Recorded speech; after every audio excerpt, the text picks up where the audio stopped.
Hi, I'm Karan Thapar. Over the last few years, I hope you've been watching my program, The Interview on the Wire. During that period, I've interviewed doctors, politicians, businessmen, scientists, authors, and even the occasional Nobel laureate. For me, it's been exciting. I hope it's been enjoyable for you. But these, as you know, are tough times, and if this program is going to remain bold, independent, and sometimes even defiant, then I think we need your support. At the end of the day, it's a truism, but editorial independence is best defended by the viewers.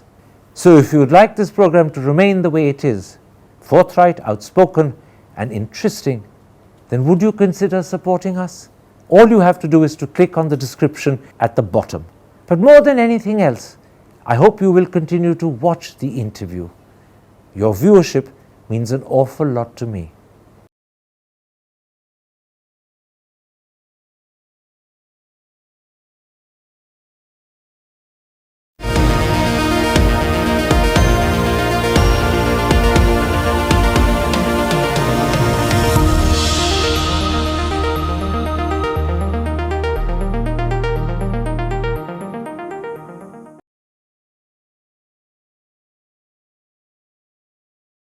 Hello and welcome to a special interview for The Wire. At midnight on the 1st of September, 5 Kuki families comprising 24 people who had courageously and deliberately chosen to remain in Imphal, trusting their lives to the hands of their Meitei friends and neighbors, were forcibly removed from their homes by the Manipur state authorities and taken to an Assam Rifles camp 25 miles away. These are people who had bravely stayed in Imphal from the 3rd of May till the 1st of September, all the while knowing that around them houses were being burnt, people were being killed, and even women raped. Yet they deliberately chose not to leave because they trusted their Meitei friends and neighbors to protect them. They felt safe with their friends and neighbors. The Imphal government had attempted on 2 earlier occasions to force them to leave their homes, but they flatly refused. On the 1st of September, however, they were woken at midnight and forcibly taken with just the clothes they were wearing. My guest, Reverend Prim Vaiphei, who is 78, couldn't even take his watch or his cherished copy of the Bible. In fact, he did not even have toothpaste or a toothbrush with him.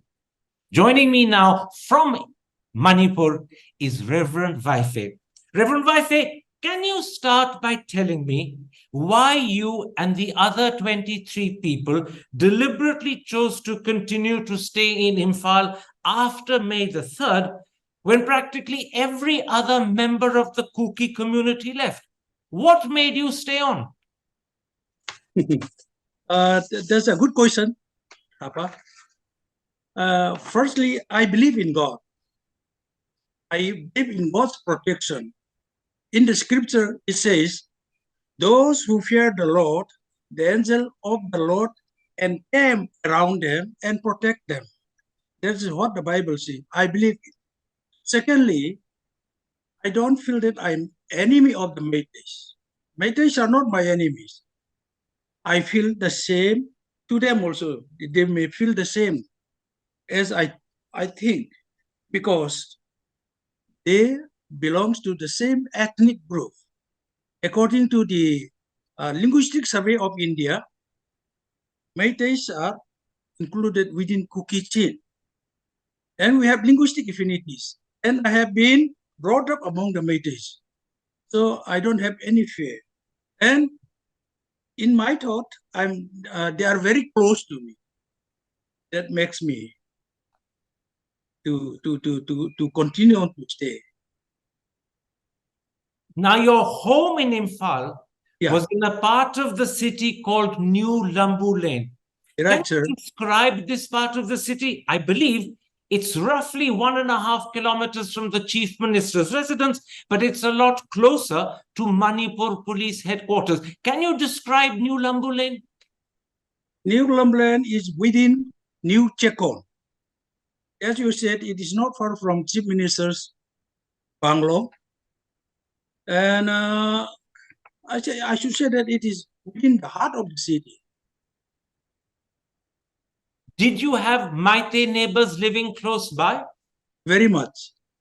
Meitei closely living by Chingnang Leirak, Yukchekon, Nongpok Inkol, they are very close to us. So you were surrounded by Meitei neighbors, but Very these much. were people you trusted, and I gather they had promised to keep you safe. They don't promise, but I trust them. How And many? also I trust in God that God will speak in their mind and they may not do harm. And secondly, the security force, they are guarding us for 24 hours. So what I believe was God will use these people and also speak in the mind of those Meiteis that will be able to stay safely. How many years had you lived in New Lambulane? I lived there since 1990. So you had lived there for 33 years. All right. Tell me, during the last 4 months, from the Okay. 3rd of May when the troubles began till the 1st of September when you were forcibly removed, during Okay. those 4 months, did you fear an attack by the Meitei? Were you worried and apprehensive, or were you reasonably confident that you were safe? We were very much on a constant fear. Sometimes they try to attack, but the security force protect us. At the same time, I believe, as I said, God will protect me. That makes me, that makes me emboldened and courageous to face the situation. Did the other 23 people who were Yeah. also staying in New Lambulane, who had also decided that they would not leave, did they feel the same way as you? Yes, I do not know, but what they feel, what they told me is they feel very safe because I am there, being a leader of the church, a spiritual leader. So they said that we can stay here with a sound mind because of you. One more question Yes, sir. before I ask you what happened on the 1st of September. Were you restricted to your home and the environment of New Lambulane, or were you able to actually walk around Imphal city? I don't do that. I just stay in within New Lambulane area, and I seldom go out. Now, against this background, Reverend Vaiphei, please tell me what happened shortly after midnight on the 1st of September.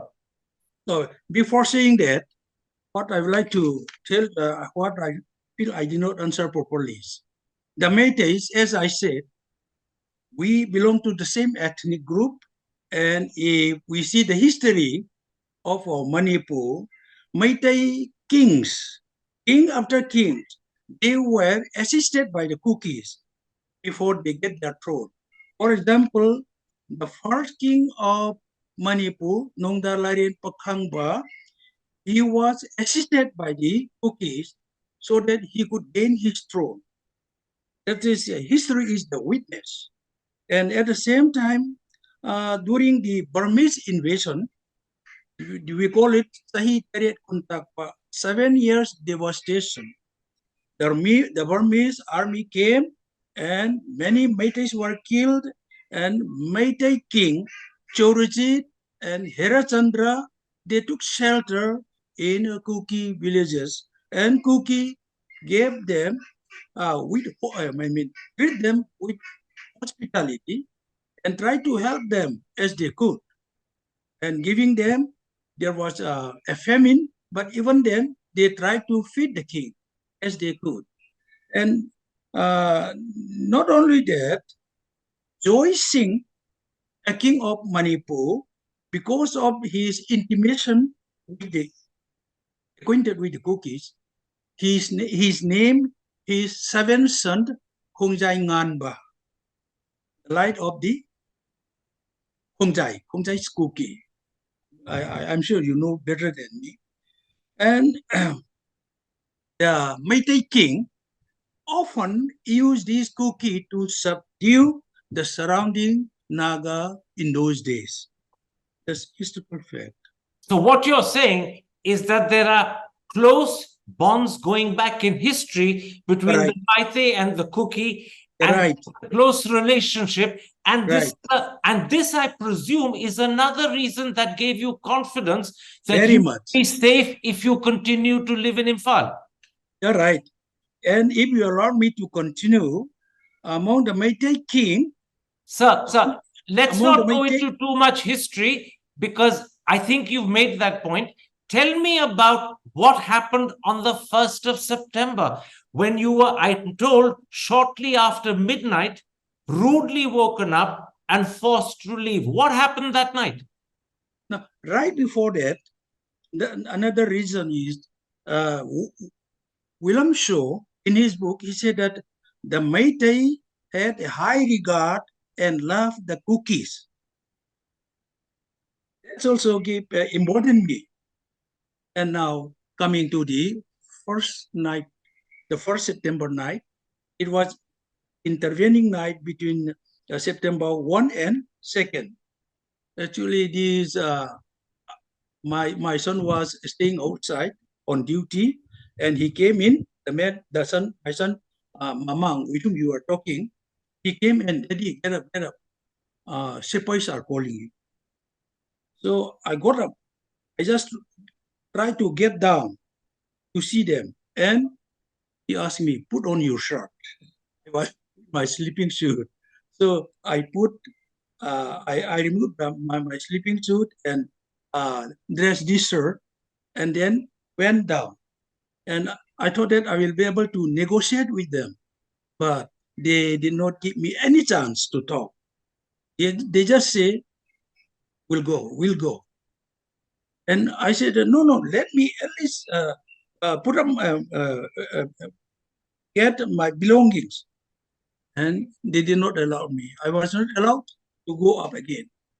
So I had no choice, just to follow them. And this happened sometime after midnight, around 12:30 or 1 at night. Right. And they forced you to leave literally in the clothes you were wearing. What to do? This, and actually, I wanted to take at least my jacket, but I was not given the chance. And one man even pulled me by my arm. And I believe you left your watch behind at home and your cherished Bible. You weren't even given time to pick them up. No time. And also my jacket. And I'm right in saying that you were forced to leave without a toothbrush or toothpaste.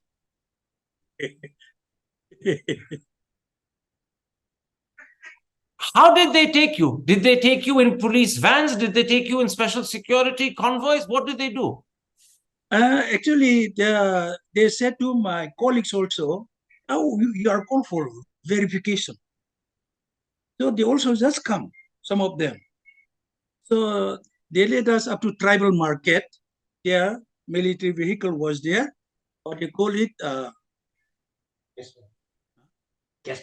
Casper bulletproof.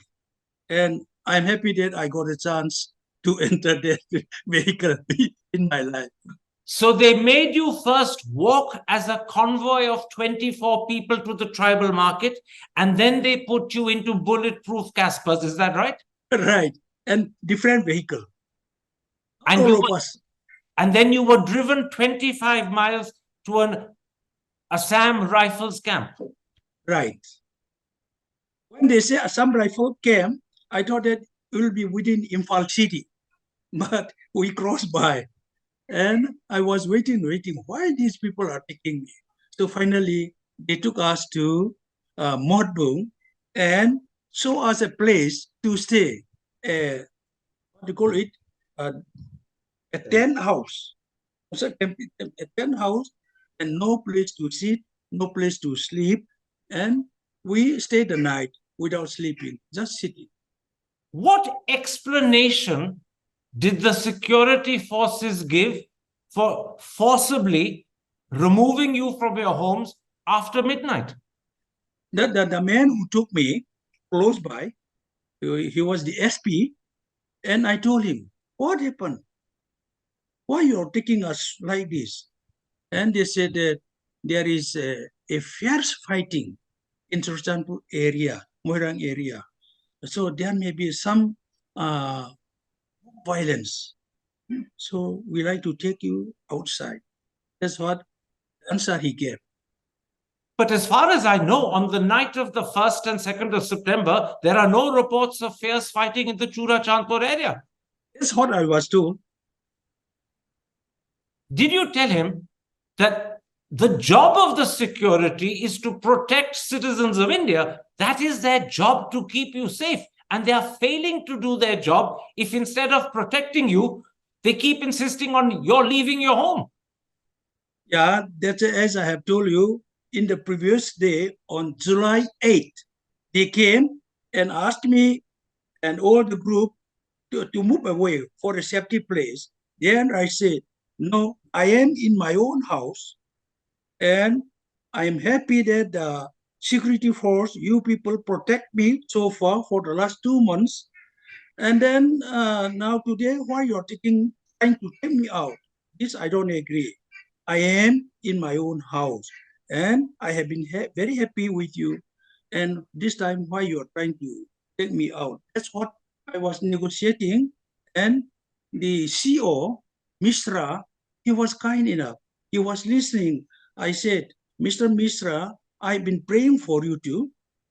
I have been praying for you so that God gave you the energy and the sound mind and to enable you to protect us. And why you are trying to take us out? Then my son, Mamang said, if you say that you are not able to protect us anymore, give us in return that the army of India is unable to protect the new Lambulane Lake. Then only we'll go. Then I said, not only from you, but from civil administration.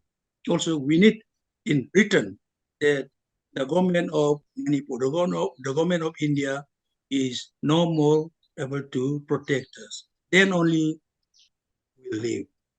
Because for India, we have been counted as one, among the sixth superpower, and we could able to fight even with the Chinese and with the Pakistan. And how can you say that you will not be able to protect us in this small area of New Lambulane? That's I said, I asked. So he was convinced, I should say. He said that, God bless you, uncle. Now, I thought that the same thing will happen. That's why I thought that I will be able to negotiate with them. So I just go down and try to negotiate, but no chance at all to talk. you were talking there, Reverend Vaiphei, of an earlier attempt made on the 8th of July to Right. possibly take you, your family, and the other 23 people from your homes to somewhere else. On Okay. that occasion, when you demanded that you will only leave if you're given in writing by the army and also by the civil administrations that they cannot protect you. And Yeah. that actually made them change their mind because they did not want to put in writing that they cannot protect you. That would have been an admission of failure. But I gather there was an attempt before the 8th of July. I believe somewhere around 16th, 17th of June. They also tried to forcibly take you away. Isn't that so? You're right. 18 June, what they call it, for Manipuri Meitei brethren, they call it June Uprising Days. It was the time when the people revolt against the government because of the proposal of the ceasefire extension up to Manipur. In protest, they have that kind of revolt or disobedience. And 18 people died on that very night.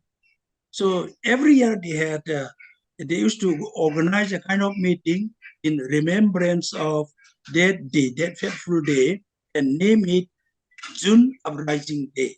So as the days were approaching, the security force they suggest me to move out, which I did not comply. So there were two attempts before the 1st of September, and on both those occasions, you successfully resisted. Right. Tell me, who were the security forces who came after midnight on the 1st of September? Was it the Manipur police? Was it Assam Rifles? Was it the paramilitary? Do you have any idea who it was? Actually, it was night, deep night. I do not know who's who. But on the second, on June 8th, that night, the one who were talking with me, the major and the commandant, they were Assam Rifles. So on July 8th, it was Assam Rifles, but you don't know who it was on the 1st of September. The 1st September, many. And I asked the OC of the police, who are these people? And he said, all are mine. That's what he answered me. Now, former Home Minister and former Finance Minister P. Chidambaram has gone on record to say that what happened to you and 23 other Kuki people on the night of the 1st, 2nd of September is tantamount to ethnic cleansing by the government. A deliberate attempt by the government to remove the last few Kukis from Imphal and Meitei areas and push them into the hill country. Do you accept that description, that this is tantamount to ethnic cleansing by the government?